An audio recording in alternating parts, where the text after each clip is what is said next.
Well, I had a good sleep. Woke up today fresh as a daisy. Had the kids swimming last night. Had a nice dinner. Had a dinner with Tim and his family and Dave Boughton and his wife. A great meal. Every so often, it's nice to sit down with the people that play such a major role at the stable.ca. Tim here in Pennsylvania plays such an important role. Not many of you knew this, and I didn't even know the severity of it until a couple weeks after, but Tim did have surgery on his heart. And he had a heart issue a little while ago, when he was much younger. So this was scheduled, but at the same time, I'm glad that both him and Sophie took it easy over the holidays. And I think a huge shout out to Dave Boughton Sr. for coming over here to Pennsylvania and making sure that Tim's barn ran smoothly while he was away. It's always nice to have friends that you can count on like that, and Dave's a great guy, very good guy, and you know, both him and Tim just old school horsemen that do it right, and you can see the results on the track. A good day yesterday across the board. I'll talk about the babies training also. We'll talk about them last, because I think the thunder was clearly stolen by a few horses yesterday that raced. I was a little embarrassed to say, I was so focused on Pennsylvania yesterday, I forgot that Atlas Hanover was racing. And after I had won with HB Maestro, we'll talk about him in a minute. After I'd won with him, I made my way over to the races and over to the grandstand, and I just had a beer with Amy and Dave and them. The kids were playing, and I looked up, and everybody was watching the TV, and I just happened to look up, and Dave said, "Your horse just won." I said, "What horse?" He said, "Atlas Hanover just won." He said, oh my God, I forgot the horse was racing. My God, I feel stupid. Not only did he win him 51 flat. I could tell last week it looked like he was going to go by, and he kind of hung out. And then if you watch the video, if you didn't see this, I did. Watch the video as they go past the wire into the turn, where they usually show the drivers talking or whatever, and you could tell that Tim Tetrick was mad. He hit Atlas Hanover a swat because he didn't go by, right? And I knew that he was going to be much more aggressive with him this week, and he ran off the screen in 51 and looked so good. I mean, listen, horses, we'll talk about a couple of hangers here soon, but when it comes to every horse is you know, they're individuals. And the fact that the horse came out ready to play this week was impressive. Man, Jimmy had him really good. It was nice to see that Yes finally dropped down into the bottom class. Yes, it was a little unfair that he had to race in the Open, and yeah, it bothered me a little bit. But whether it's Dover or Ohio or Pennsylvania or Ontario, everybody's short and trying to you know, have some patchwork with the classes, and I certainly can't ask Jim or the race office to show some favoritism when it comes to, yes, shipping in from another facility owned by Canadians in a and that does play a role. I'm sure it does. Owned by Canadians in a U.S. District, they're not going to roll out the red carpet, so to speak. So it's nice to see him get in a cheaper class. So when we were talking about a couple of notes. First one, I had a couple of messages yesterday. People a little befuddled that Macho Martini was 1 at Northfield Park and 2 in the amateur and 3 in for $20,000 claiming price. 1, I've told everybody, he's a 20 to 30 claimer. That's what he is, but he's a useful one.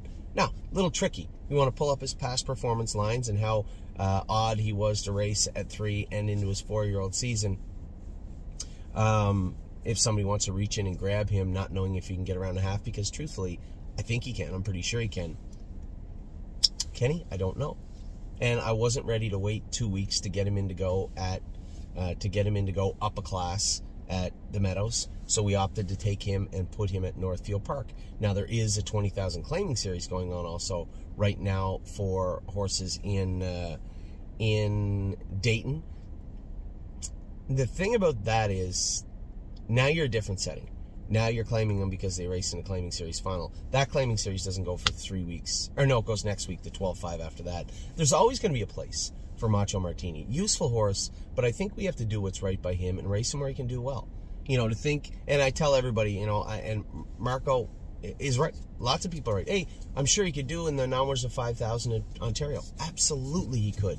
But the jump to the non-winners of 12 is absolutely not possible for him right now.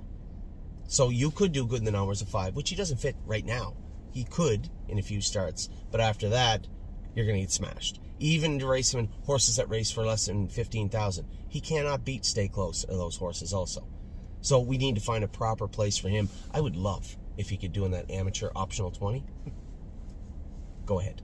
It's not quite a 20 for the most part. There's always some decent horses that drop in on the optional side. But again, they're amateurs also. We have one of the better amateur drivers, I think, in Lauren. I think that's fair to say. She does a pretty good job. She's already winning 55 with Macho Martini. She knows him. Macho Martini will like the fact that he can race against horses that aren't probably as stiff as the crew he's going to fit in Pennsylvania. But for us not to put him in a claimer because we think he is what he isn't, that's not going to happen. Not here. So we just have to find the right classes for the horses and race them. Listen, it's a good class for Macho Martini. And any 20 to 30 claimer is a great class for him if he can do in there consistently. We are going to be bringing on horses that are going to be of the claimer variety. If they get a little bit better and we can race them out of a claimer, awesome. And if they're not, fine. But we have to be cognizant of that as we move forward with these horses. So, Macho Martini is, now you draw the outside, that sucks also, but that's open draw. There's not much you can do about that. Macho Martini drew the 7-hole Sunday in the optional 20 claimer, in for 20, US, obviously, paid US for him, in for 20, with Lauren driving him in the amateur. And if he does well in there, you may see him go in there more often than not. But I think it's a good class for Macho Martini. The sale, I was a little bit wrong about the sale. 10 entries, the lowest entries ever. I don't quite understand that. Now, maybe what's taking place is people had thought that they would qualify. What happens for the Meadowlands sale is, at least last year and any year I've ever been there, you'll see the horses qualify the week of the sale, just to let everybody know, ready to go, ready to drop in the box. Well, people plan for that January 9th or even January 12th, 13th. I think the sale was supposed to be on the 16th. For those of you who don't know, the sale is canceled. They didn't have enough entries. So, let's say they had 50 entries and it just wasn't enough to do the sale. A lot of those horses would have been slated to qualify next week, so to speak. So my hope is over the next 10 days, you will see. Now the next sale for On Gate will be, or for Preferred will be on the 23rd. There are some, I'm sure you'll see some horses up for sale on Gate over the next week. But as they were scheduled to qualify next week, my hope is that they will show up the week after. So for those of you who emailed me and said, yes, Anthony, there's a lot of you. I appreciate it. Thank you. A lot of you that said, yeah, I want to be involved in the sale. Yeah, I want to be involved in the sale. I apologize. There's only 10 entries. A couple that look okay. That we'll have a second peek at, that will do us some good in different places, but for the most part, a bit of a light sale, and it's just the way it is. So we get into yesterday. I got up and trained the babies. We'll talk about the babies at the end of this video. So we trained the babies. I was happy with them. Some issues came up. I wanted to get a couple of horses x-rayed over here. No lameness, but some horses still hugging a shaft, still on a line a little bit. Is there something we need to address? Do we need to change their shoeing? Because that's been something we've done in both plants, both Ohio and Guelph at some point.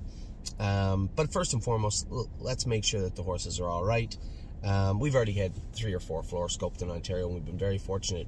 Only one horse had OCDs this year. That is odd, to say the least. But they're all fixed. The horse is back going now. It's odd that we've only had one horse with an OCD, but I guess we've only fluoroscoped 3 or 4 because they're the only horses that showed anything. There are a couple over here I want to have a look at for no particular reason, just both of them over on a shaft a little bit. We made a shoeing change on one of them. We'll talk about them at the end of the video, but I want to get to the horses that raced yesterday because I was extremely pleased with the way they went to start the day off for the most part. Sailor. So I can tell you what took place with Sailor, but I'm going to give you the entire conversation I had with Stacy.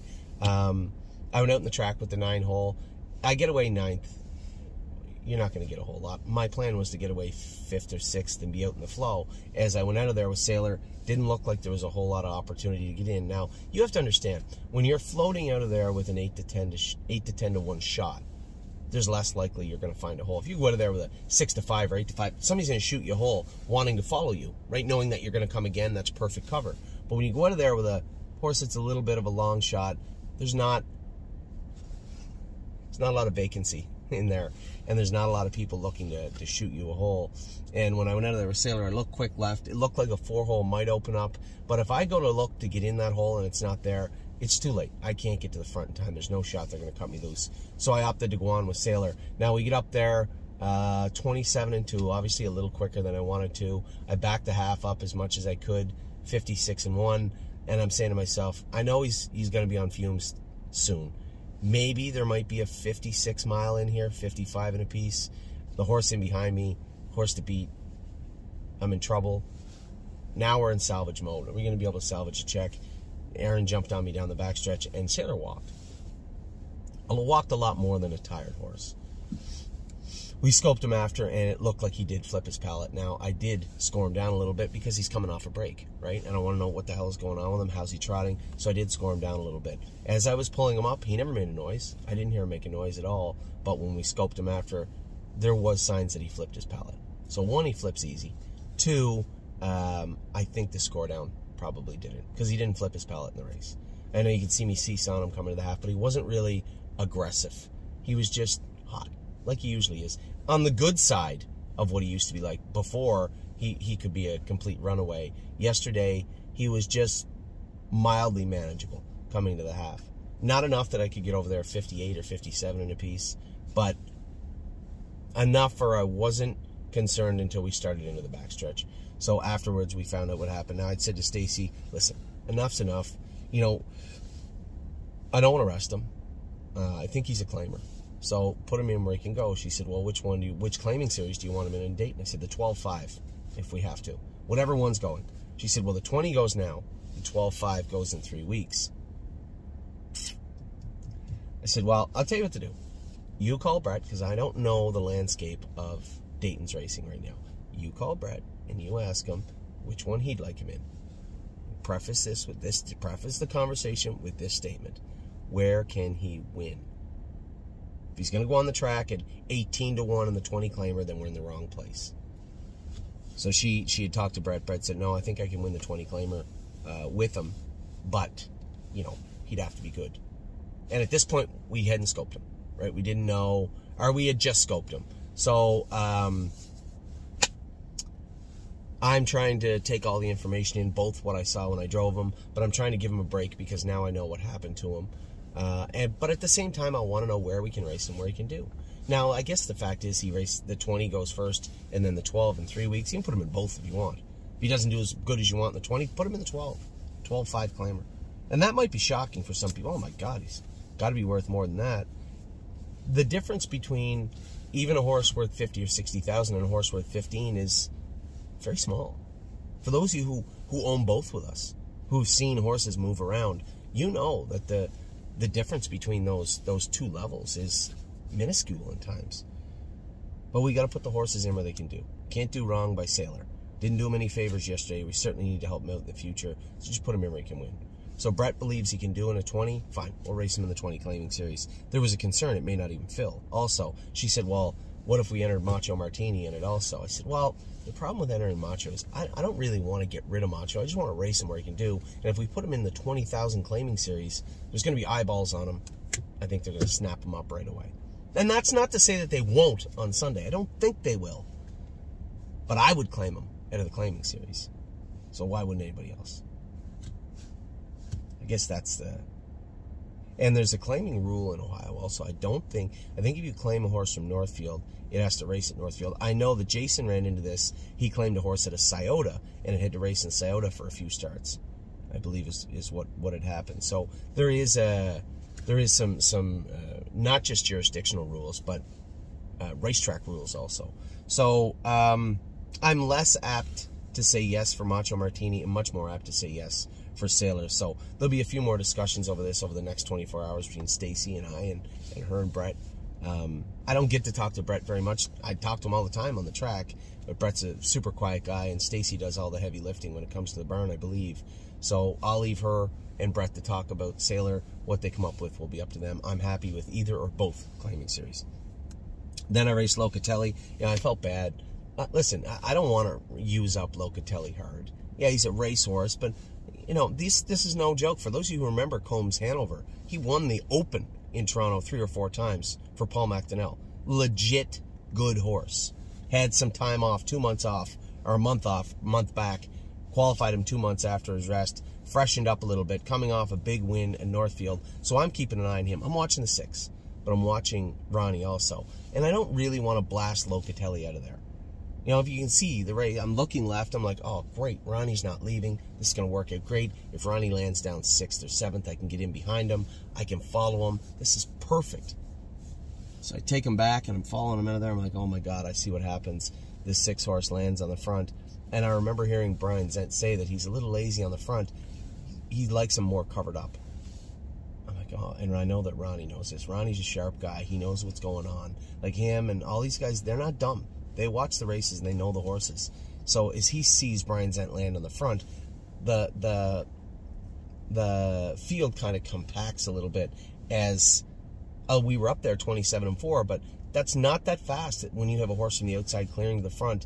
27-2, 27-1, much like Locatelli last week, is what it takes. When you see 27-4, that's a real slowing pace for an open trot there, and it was in that race. So as Ronnie was looking for a hole, he's saying, geez, doesn't look like there's much in the middle, and I know Brian Zent's up front. And it's almost like I could hear him talking in his head. I'm like, oh my God. So I had to follow him, because what am I going to do? Get away 8th with Combs Hanover now on the front, the second favorite in behind him. What cover am I going to have? If you guys watch the race, Hunter ends up flush first over and doesn't go anywhere because he's not as good as those 2 horses. So I would have been second over behind a horse not as good, 3 wide in the last turn, trying to chase down the 2 horses I have to beat in the race. I had no options at that point. Now, in hindsight, I wish I had just left with him. If I leave with him, Brian Zent lets me go. Worst case, I let Ronnie go, or Ronnie's first over into me. Either way, it's a much better situation. So I was trying to be easy on the horse and ended up being much harder on him. Ended up first over, moved him at the 8th. Out all the way to the 3/4 pole, get in the 2-hole, he raced great. But it was a tough race for him. Horse raced good, and I don't think any combination would have got me a win yesterday. Maybe if Ronnie had come slow, maybe I would have. But Combs Hanover won easy with the earplugs in yesterday. He's really, really good right now, too. And no slouch. For anybody out there saying, well, we should have beat him. Not really. Locatelli won 1 race. If you take that 150-4 line off, very solid kind of fringe player in the open, 52, 53 trotter. That's what he's trotted here. A very, very nice horse, but Combs Hanover is no slouch. And luckily, we ducked in the 2-hole in the last turn, or we probably would have been 3rd. So, very, very happy with Locatelli. Disappointed in the way it ended up. You know, again, great intentions, trying to race the horse easy and ended up racing him twice as hard as he needed to be. I should have just went out of there with him and looked for cover. It's my fault. So Locatelli raced huge. Then we get to the ultimate, you know, Walk on the Moon. This is why this horse aggravates me right here. You know, and you could say something happened, this happened, nothing happened. He should have won the race, like he should have won it a million times before, and he decided he wouldn't. He is by far the ultimate moonwalker I've ever seen in my life. There is no reason that horse shouldn't have won with the earplugs in, wrapped up yesterday. I moved him over because Ronnie's horse was running in and out of gear, and I said, I'm going to win anyway. Surely I'm going to win anyway. Let's just not leave anything to chance. Let's get the lead and make sure we keep it through the wire. And he get right up alongside him with the earplugs in, and then he's like, I don't think so. You know, this is why this horse aggravates me. I know a lot of people, he's so beautiful, and he is a very beautiful horse. An absolute Adonis. And as I said to Stacy, she goes, what about gelding him? I said, he doesn't walk because he's a sour stud. He hangs because he's a hanger. That's how he is. That's just the way he is. That's what he's always been. Always, his whole life. You remember back when Aaron Merriman went in 53 with no troubles on him, and then raced him the next week, popped him out of the 2-hole, and he hung and finished 4th? He's done this his whole life. So he's a frustrating horse. He raced good. If he was a 55 trotter, I'd be like, he should have won, but he raced pretty good. He's a 53 trotter that wants to trot in 55 all the time. That's what Moon is. Beautiful horse. And I told her, I said, we're going to keep the testicles in him for one reason. He is a gorgeous animal with a beautiful gait. And I guarantee you the Roadster or the Amish people that are breeding mares will want this horse. We've waited a long time to get paid properly. And along the way, it's not like the horse still made $3,500 yesterday. It's not like he made $0. It's just frustrating to drive him because he hangs. He does not care if he wins or is second. And I know that's very frustrating. I'm going to get a mountain of emails telling me why Walk on the Moon is good. The difference between me and those of you that are going to write that, you have never driven him. So you don't know.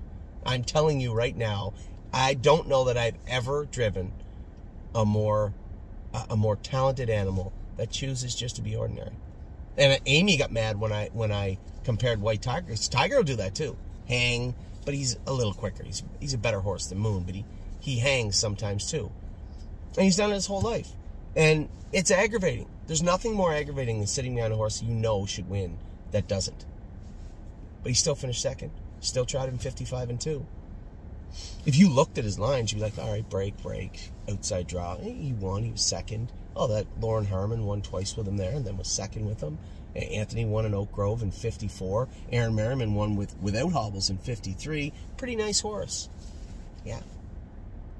But he could be a much, much nicer horse if he put out. If Walk on the Moon, we'll put it this way. If Walk on the Moon had the attitude of Kings County, he'd be an open trotter anywhere on earth. Just a really, really nice horse. And that is what frustrates me. No other reason. He doesn't do anything wrong. He leaves good. He follows good. He does everything right. He just doesn't put out. And that's why I have such a negative outlook on Walk on the Moon. Not for any other reason than I know what he could be. So, he was second yesterday. Looked good. Raced good. And I think if I leave him on the front, he probably does win. And if Stacy brings him back next week, he likely will win. But he definitely should have won yesterday. And that brings us to a horse with a little bit less talent than Walk on the Moon, but I can tell you what, a very, very nice horse to drive.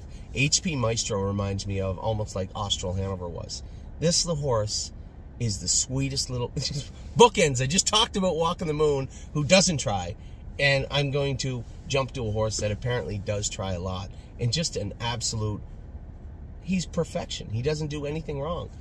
I'm in the 9 hole. There's horses in the middle that show gate speed. Remember, I didn't leave with HP Maestro his first start, so I don't even know if he can leave.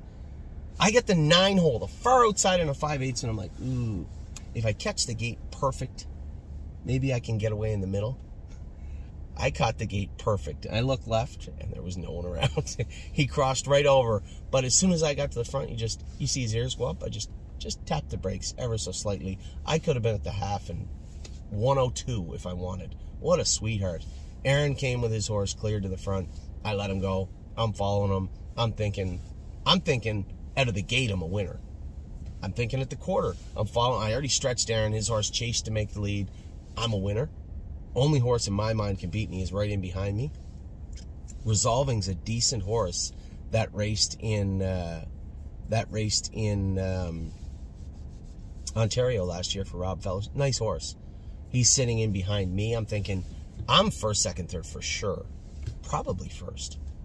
Around the last turn, Hunter Myers on the outside of Aaron. I'm thinking, as long as Hunter doesn't drive past him and drive away, he's not going to beat me. Aaron makes a break on the front. I get out around his wheel. Hunter clears down to the lead. And now I'm still thinking, I'm still going to win. I only just beat Resolving, but I thought he would drive away. But man, what a sweetheart this horse is. I'm telling you what, he does nothing wrong. And I mean nothing wrong. Just a beautiful trotter. He jogged, did everything great, and just a nice horse to drive. He fits that class for another 2-3 starts. As he does in Northfield, but he didn't get in Northfield last week. It's not Jason's fault, not Northfield's fault, it's not Tim's fault. But he did get in here. So if he didn't get in on a 7-day schedule, it's highly unlikely he would get in on a 6-day schedule. So what I mean by that is, he was off those 3 weeks, we raced him at Northfield, then we went to re-enter him, and he was also eligible. So all those horses that get in ahead of him had a better date. And then he raced the next day at the Meadows. So all those horses that raced on Wednesday of last week have a better date on HP Maestro already. It's unlikely he's going to get in again over there anyway. So we'll just leave him here, I guess. Then we watched the Atlas Hanover race. As I said, in the grandstand, the horse just raced like a monster. He looked very, very good and just jogged. And then we watched Ontario. Pouring rain.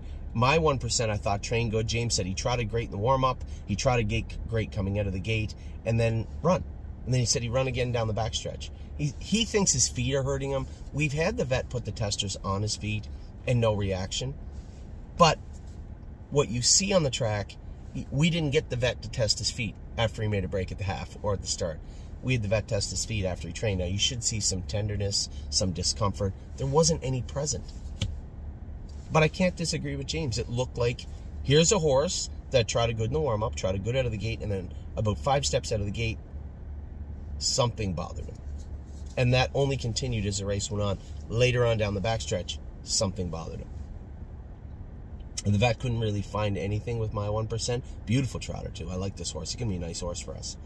But maybe we'll put the flip-flops. Clinically looking at him, there's no need to.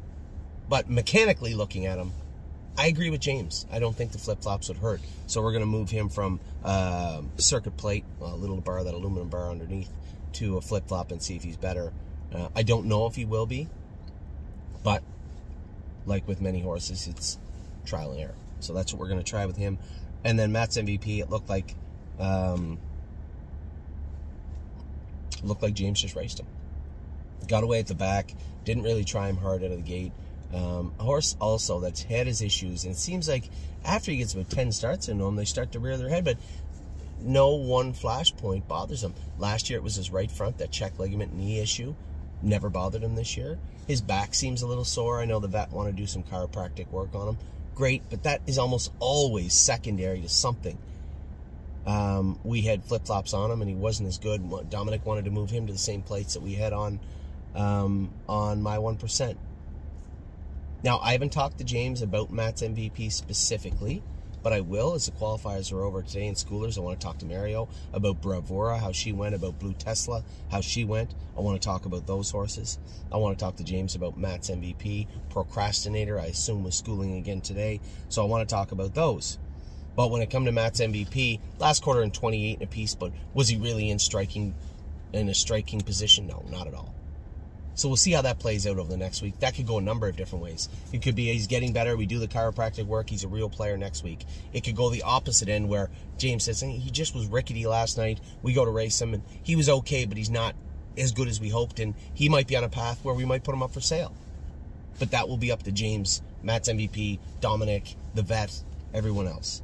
At this point, I'm just waiting to put all the puzzle pieces together with James and Dominic. So those were the race horses. I'm going to run through the horses that trained this week. Ontario looks like they're on track. They look great. A few little hiccups in Ohio, but only because the track's been closed. It's been pouring rain. It's been snowing. It's been ice. It's been warm. A lot of stuff going on. So we'll just go to the sets really quick. I'll run through them with you. They'll be going back again tomorrow. Mick Paisley, Amy said was good but a little lazy. I'm going to go with Mick Paisley, myself or James tomorrow. Georgia the Jungle trotted great again. Very, very good. J-Port Beach Boy was good. Also, these horses have been around 255, 253. Winter Bells looks great. Absolutely fantastic. Very, very happy with the way she's improved. I like this filly a lot. James there went with her and said, Anthony, feels like she go mile 25 right now. Perfect. That's what we want to hear. Don't Talk About Bruno was very, very good the other day. For those of you out there, I saw some shares floating around. I don't know why anybody would want to get rid of Don't Talk About Bruno just yet. This is Crantini, Macho Martini's brother. He seems to have his head on squarer than those other two ever did. Crantini was a loon from day one. I assume Macho Martini was. This guy, although we did geld him, has never exhibited the same craziness and leaping and being stupid. He does everything right. Johnny McKinnon goes to him and loves him. The horse looks great again. I was happy with myself in the bar the other day. He was better, and I was happy with the horse.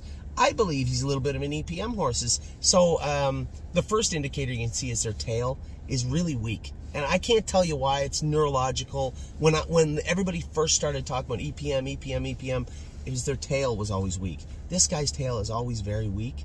And he looks like he could, the way he goes, his gait, the way he can't sustain himself sometimes, does look like an EPM horse. Then I go back and think, Procrastinator was a horrible, and still is horrible EPM horse. Now, he's got better when he gets stronger. Now he's 4. But at 2 and at 3, oh my God, he had loads of totazerol, which is the active ingredient in Baycox that we treat the EPM horses with. Lots of that.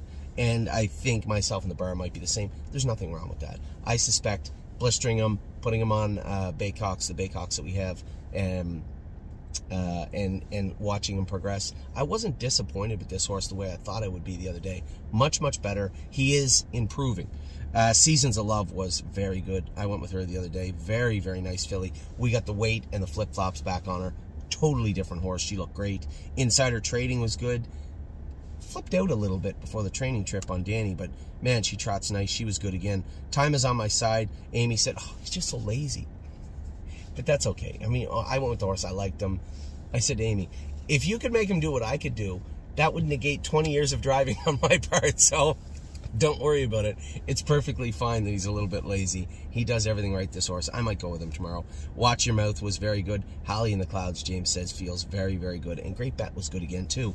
So, again, working on these horses. We got them all, these 2 sets under control. Flash Fly was good again. Got the hobbles off of her. Now, I ended up in the first over position, and she did end up 4th, but did her work well. And what I like the most about Flash Fly is some of these babies, they get competitive too, and they will over-trot themselves. She was competitive, but as I just talked to her and just kind of cinched her up a little bit, you could feel she was getting to that red line where she might make a break, but was smart enough not to advance when she was doing it. She was smart enough to understand, this is what I can do right here. And that's impossible to teach a horse. Most of them, if you just let them do it, they'll advance, advance, advance, and roll off stride. She was smart enough to let me keep her just below that danger zone, so to speak. She ended up 4th, easy in the turn, slipped through, and almost caught an impressive Drebin. This was the first time we had the hobbles on Drebin, and he looked very, very good training on Wednesday. Lonely Lakewood was screaming in between, too. I love the way this horse looks. Everybody that trained on Wednesday did their job well.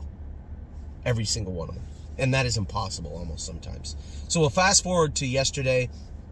Pickpocket was good. He's got a little bruise on his foot. They have to work on that. Oh Snap You was good also. Now, this set, it was pouring rain. Pouring rain.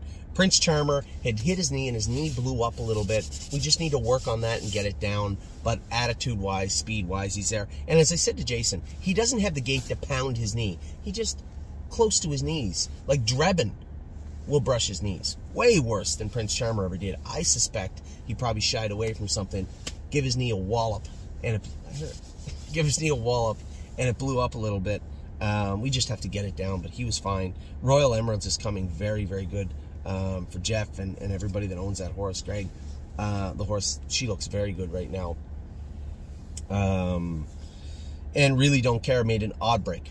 Rare break, but she seemed fine the next day when we went with her, so I'm not too worried about it. Did have a heel scratch in her left front, so not too worried about Really Don't Care. Ready for Landing made a break. Over on the left shaft, this is a horse I wanted the vet to go over. I think he tied up a little bit too, which is fine. I said, listen, he's got to work. These horses got to work. So when it comes to Ready for Landing, I wanted the vet to go all over him, do a complete barrage of x-rays and run a fluoroscope over him if you can, just to tell me if you see anything we need to work on. If there is, we'll get it taken care of right now. And if there isn't, fine. Just more work ahead for him. Mel Gibswan looked fantastic. This horse, everybody that's gone with him said he looks great, and he looks like an Adonis. This is a beautiful horse. Arson was good. Cowboy by the Sea was good.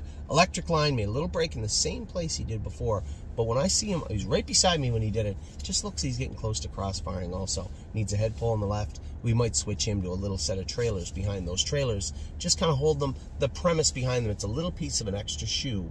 So the shoe would come to the back of the heel of the horse, and what you'd leave is a little bit longer shoe here. Sometimes curl it out, and that just kind of holds the horse out.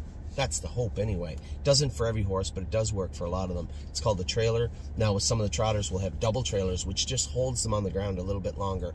Just slows that behind end just down a hair so they don't interfere. It doesn't always work, and it sounds like it couldn't possibly work on a big horse, but it does.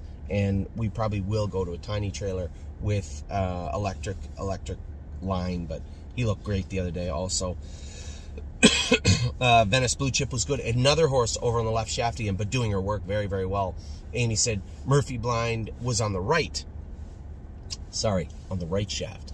Murphy Blind, no, she was on the left shaft. Murphy Blind was on the right, which would allude to the fact that she's running out, but she was actually running in. So take the Murphy Blind off.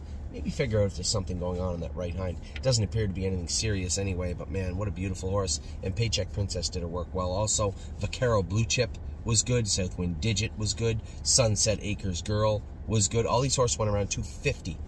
No Chance in Hill looked amazing again, man. What a beautiful horse. Sedona Hill was good. And a horse that I thought showed huge improvement this week was Chirahola. Her attitude, her ability, her work ethic going forward. When I went with her last time, just kind of nonchalant way about her work, and yesterday it just felt like a more hurried up process where she understood, this is what I need to do today, this is how I need to do it, and get it done. And I thought she was much, much better yesterday. Pull the Shoes was great for Amy. Very, very good. Amy really liked her. Blanton's Blue made a break on Jason Merriman. He said, can we put the hobbles on him?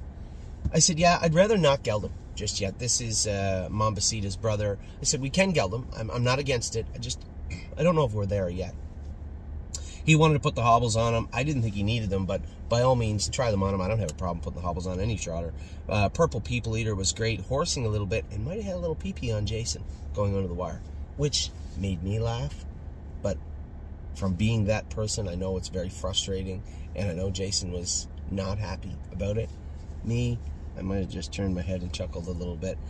Purple People Eater probably just needs to go on Regamate, which is a estrogen suppressant, I guess, whatever. It just keeps them from coming into heat. Activation was very, very good again, but they said he actually bit somebody the other day. So Activation, hey, I like your work ethic, but to be no biting people in the barn, and he's always biting at people. He's got that kind of get away from me attitude, which is nothing wrong with having a chip on your shoulder, but it can end up with people getting bit. So he will be castrated this week. Goldbug Hanover was good again, and Union Suit was also good. I'm Fancy Like coming around. Her and Chirahola, two biggest movers of the week. She did her work well with her ears up. I thought they only went one way with her, but no, they were up this week. Very, very, very, very happy with what I saw in I'm Fancy Like this week. She did her work well. Melanie's Michaela, better, need to see more. Victory Blue Chip was great again. Affection, Amy said she'd get up to beat Jason. I don't know if she did, but Affection looked fantastic. Biggest mover of the year so far is this filly. She went from a horse that I think I actually called her a cow at one point, stopped on the track, wouldn't do her work, was really hard to get gaited and broke, but now that she's going, always has her ears up and always looking to beat up on horses. I love the way this filly's come around. Irresistible Sun was great. Joe Cramp, Joey's dad, come out and went with Irresistible Sun, told me that he bid on him, that he loved him also, but we ended up paying 25, I think. He said he was out at 18, but loved the horse and loved the way he looked the other day. Levesque in Action, looked good again. Just needs some more groceries in her, but getting stronger and looking better. And then Green Tea, another huge mover, for Dr. Rucker. Green Tea, since you and I spoke about him, has been so much better, and he was really, really good, but could not run down a horse that I thought looked as strong as any yearling we have on either side of the border, and that was Widespread Panic. And it looks like he's got his work perfect now. Before, if you go back and look at the video, I said, I don't know, he's going to touch a knee. He might touch a knee, he might touch a shin, he might touch behind. He's very narrow and streamlined and passing gated, but looks great. And he was very strong. Joey went with him yesterday and said, man, this is a fast horse. I said, yeah, I agree. Very fast horse. He was great. So Widespread Panic was the winner in that set. Green Tea was great. Militant. Lover's Play made a couple of breaks, which Scott had been going with Lover's Play. Said, I don't know what was up with her. She never runs. She may have tied up a little bit with the weather and the gaps in their schedule. It's possible. And she also had a heel that was a little bloody, a little sore. So just baby stuff that we have to work on. But the horse, we got a horse that looked great to me also, Sweeney. So for Joel, Jason Merriman went with Sweeney, and the horse was perfect yesterday. He was second in the middle. I don't think I got back. I don't think I got back past him with Green Tea. And Militant was on the inside. So Widespread Panic was the winner. Sweeney, I think, was second, him or Militant. I was fourth, and Tilly's Hanover was fifth. Mounts for All was in the middle, too. A great set to end the day. So that's everything that has taken place in the last 48 hours. We had horses schooling today. I saw a message come up. Mario said that Blue Tesla was great, so he must have schooled her today. I don't remember seeing something about Bravura yet, but Blue Tesla was good, and I believe Procrastinator was also going today. So now you are literally up to date. Everything I know about what is going on at the stable, you know now. It's been a great week. Hopefully we can keep it going. The only downside was the sale. I was wrong. The preferred sale on Monday is a little weaker than I'd like to see, but you know what? There are some horses we're looking at. One I'm looking at buying in the next 20 minutes on Gate. We'll see how that plays out. If he goes a little higher, I think he's the same 20 to 25 claimer type. Lots of spots to race him, but has to be the right price. So I'll talk more about him later on, but for right now, as I said, you guys are up to date, and everything I know, you know. Hope you guys had a great day yesterday. What a fantastic race by Atlas Hanover and by HP Maestro, slowly turning into one of my favorite horses to race. So we'll see if we can keep it up today. We obviously got Patrick the Piranha and Grace Racing. Good luck to both of those groups. We have the filly, Absolute Euphoria, in tonight, and then we got a bunch of horses in throughout the weekend. For me, Sintra, going to try and take down James with so much more this week. Take care.